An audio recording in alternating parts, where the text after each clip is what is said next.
ఓం శ్రీ గురుభ్యో నమః. ఓం శ్రీ మాత్రే నమః. నవంబర్ నెలలో ద్వాదశ రాశుల యొక్క ఫలితాలు ఏ విధంగా ఉన్నాయో తెలుసుకుందాం. ప్రధానంగా ఇవన్నీ కూడా గోచారీత్యా చెప్పబడే ఫలితాలు అంటారు. జన్మ జాతకానికి సంబంధించిన ఫలితాలు కావు. గోచారం అనేది కూడా ప్రధానంగా చూసుకోవాలి. ఒక 20% మనకి సపోర్ట్ చేసే అవకాశాలు ఎక్కువగా ఉంటాయి. కాబట్టి బర్త్ చార్ట్కి గోచారానికి చాలా లాట్ ఆఫ్ డిఫరెన్స్ ఉంటుంది. బర్త్ చార్ట్ చాలా ప్రధానమైంది, అయితే గోచారం కూడా ప్రధానమైందని చెప్పుకోవచ్చు. ఎంత కృషి చేసినా ఆవగిందంత అదృష్టం ఉండాలంటారు. అలానే వితిన్ నిమిషంలో సెకండ్లలో కూడా మన జీవితం అనేది మారిపోయే అవకాశాలు అనేవి ఖచ్చితంగా ఉంటాయి. కాబట్టి ప్రధానంగా మన గ్రహ వీక్షణం ఏ విధంగా ఉంది, గ్రహ సంచార వీక్షణం ఏ విధంగా ఉందో ఒకసారి తెలుసుకుందాం. శని మీనరాశిలో వక్రస్థితిలో ఉండటం, గురువు కర్కాటక రాశిలో అతిచారంతో నవంబర్ 12వ తారీఖున మళ్ళీ వక్రస్థితిలోకి వెళ్ళిపోయే అవకాశం అనేది ఉండటం. 12 నుంచి వక్రస్థితిలో ఉంటాడు గురువు కర్కాటక రాశిలో. రాహుకేతువులు, రాహు కుంభరాశిలోను, కేతువు సింహరాశిలో సంచారం చేయటం.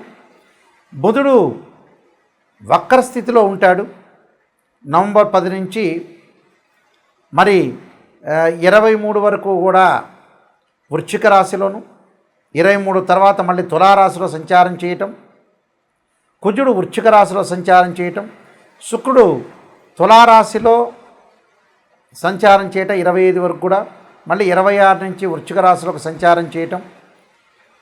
ఇలాగా రవి ప్రధానంగా తుల నుంచి వృశ్చిక రాశిలోకి రవి కూడా సంచారం చేయటం జరుగుతుంటుంది.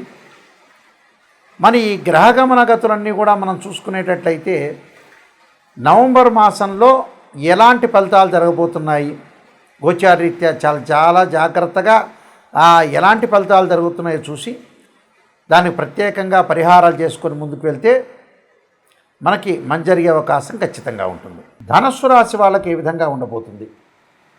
ధనస్సు రాశి వాళ్ళకి నవంబర్ మాసంలో రాస్యాధిపతి చతుర్థాధిపతి అయిన గురువు ముఖ్యంగా నవంబర్ 12 నుంచి వక్రస్థితిలో కర్కాటక రాశిలో సంచారం చేయడం వల్ల పొదుపును పాటించండి. అంటే శుక్రగ్రహం అనేది వల్ల వీళ్ళకి ఆర్థిక పరంగా ఆదాయం అనేది బాగా వచ్చినా గురువు వల్ల ఏదో రకంగా ఆస్తులు కొనుగోలు చేసే అవకాశాలు ఎక్కువ ఉంటాయి. అంటే చిరాస్తి స్థిరాస్తిగా మారిపోయే అవకాశాలు ఉంటాయి. కాబట్టి ఆర్థిక పరంగా ఇబ్బందులు ఏమి ఉండవు. శుభకార్యక్రమాలు నిర్వహణ చేస్తారు. అలానే బంగారు నగరు కొనుగోలు చేస్తారు, వెండి వస్తువులు. అలానే కాస్మెటిక్స్ సంబంధించిన ఎవరైనా వ్యాపారం చేస్తున్న వ్యక్తులు కానీ, క్లాత్ షోరూమ్ వాళ్ళు కానీ, జ్యువెలరీ షాప్ వాళ్ళకు కానీ వీళ్ళందరికీ కూడా అధిక లాభాలు పొందే అవకాశాలు ఎక్కువ ఉంటాయి. కాబట్టి ఫైనాన్షియల్ పరంగా ఎలాంటి ప్రాబ్లమ్స్ లేకుండా వీళ్ళు డెవలప్మెంట్ చెందే అవకాశాలే పుష్కలంగా ఉంటాయి. అంటే ఇక్కడ శుక్రగ్రహ ప్రభావం బాగా ఎక్కువగా ఉంది. అలానే శుక్రుడే కాకుండా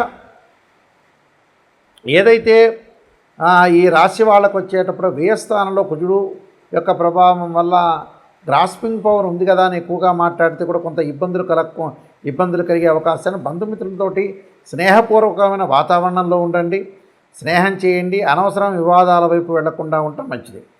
చతుర్థాధిపతి అయిన ఏదైతే ద్వితీయాధిపతి తృతీయాధిపతి అయిన శని చతుర్థ స్థానంలో ఉండి వక్రస్థితిలో ఉండటం వల్ల ధనధాన్య వృద్ధి కలగటం ఒకటి, అలానే అన్నదమ్ముల మధ్యలో సఖ్యతగా బాగా ఉండే అవకాశాలు ఉంటాయి.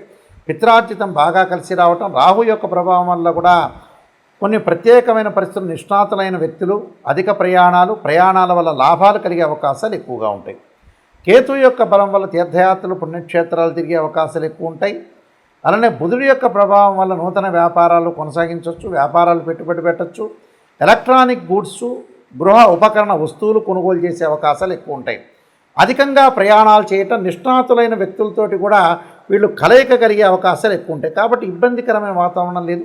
ప్రతి పనిలో కూడా సర్వత్రా విజయం సాధించి మనం ముందుకు వెళ్ళామంటే మంచి జరిగే అవకాశాలు ఎక్కువ ఉంటాయి. కాబట్టి ప్రతి దానిలో కూడా ఆచితూచి అడుగు వేసి లౌకిక జ్ఞానంతో వెళ్ళటం వల్ల కూడా మీకు మంచి సుఫలితాలు జరిగే అవకాశాలు. ఎలక్ట్రానిక్ గూడ్స్, ఇంట్లో ఫ్రిడ్జులు, ఏసీలు, అలానే గృహ ఉపకరణ వస్తువులు కూడా వీళ్ళు కొనుగోలు చేసే అవకాశాలు ఖచ్చితంగా ఉంటాయి.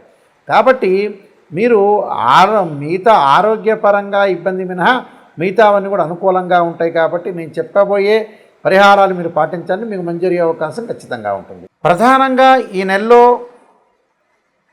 ఫైనాన్షియల్ పరంగా, ఆర్థిక పరంగా ఇంకా డెవలప్మెంట్ చెందాలంటే కుబేర మంత్రాన్ని చదవండి.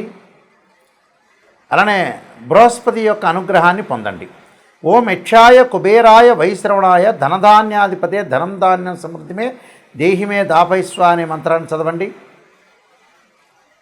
అలానే దేవానాంచ ఋషీనాంచ గురుకాంచన సన్నిపం బుద్ధిమతం త్రిలోకేశం తం నమామ్యం బృహస్పతిం అనే మంత్రాన్ని చక్కగా చదువుకోండి.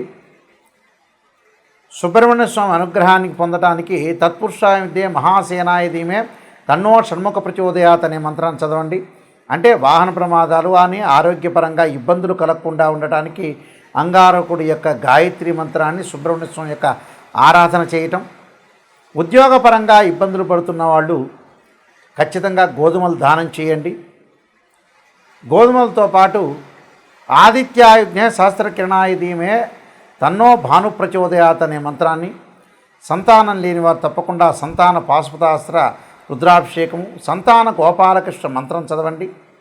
వివాహం కాని వారు తప్పకుండా ఖచ్చితంగా వివాహం కాని వధువులు ఎవరైతే ఉంటారో ఆడపిల్లలు వరపాశుపతాస్త్ర రుద్రాభిషేకం, అఘోర గౌరీ పాశుపతాస్త్ర రుద్రాభిషేకం, అబ్బాయిలైతే కన్యా పాశుపతాస్త్ర రుద్రాభిషేకం చేసుకోవటం చాలా మంచిది. ఆరోగ్యపరంగా ఇబ్బందులు ఉన్నవాళ్ళు శరీరే జర్జరీభూతే వ్యాధిగ్రస్తే కళేబరి ఔషధం జాహ్నవీతోయం వైద్యో నారాయణరి అనే మంత్రాన్ని చక్కగా చదువుకోండి. అయితే ప్రతి సమస్యకు ఒక పరిష్కారం అనేది ఉంటుంది. మీరు నా నెంబర్కి మీరు ఫోన్ చేయొచ్చు, విషయాలన్నీ కూడా తెలుసుకోవచ్చు. ఎప్పుడు కూడా జ్యోతిష్యం ప్రకారంగా జాతకాన్ని మనం చూసుకునేటప్పుడు నిజాన్ని తెలుసుకోండి.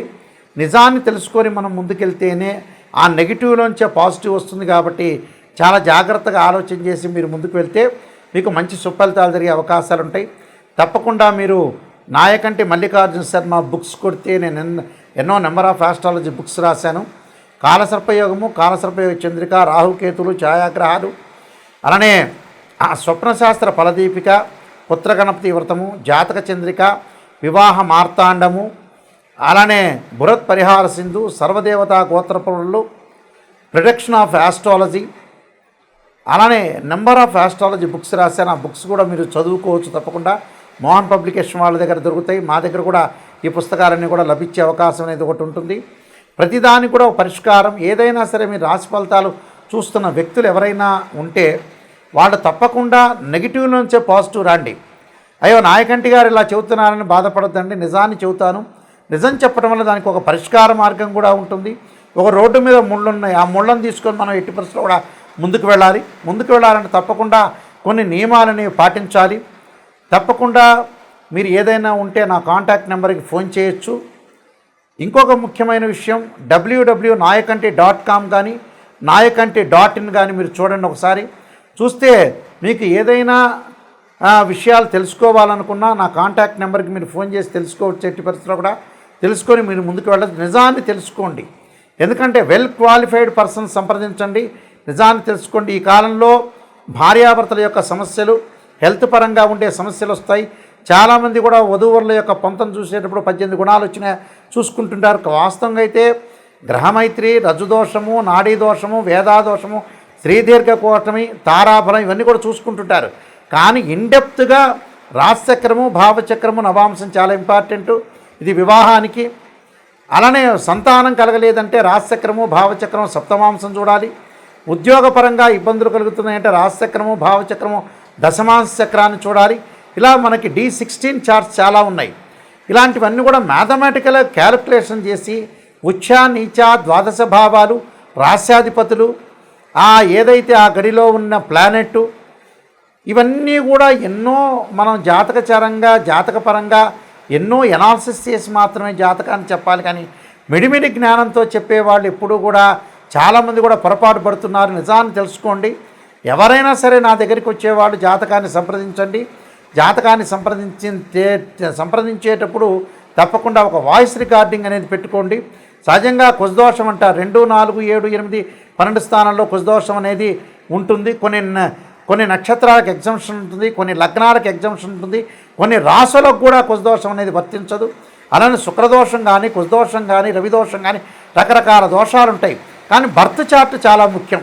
గోచారం అనేది 20% సపోర్ట్ ఉంటే ఒక చెట్టుకి వేళ్ళు అనేది బర్త్ చార్ట్, అక్కడుండే ఆకులు ఎప్పుడూ కూడా రాలిపోతూ ఉంటాయి. అది గోచారం అంటారు. తప్పకుండా మీరు తెలుసుకోండి. మీ అందరికీ కూడా మంచి జరగాలని ఆశిస్తూ సర్వే జనా సుఖినో భవంతు.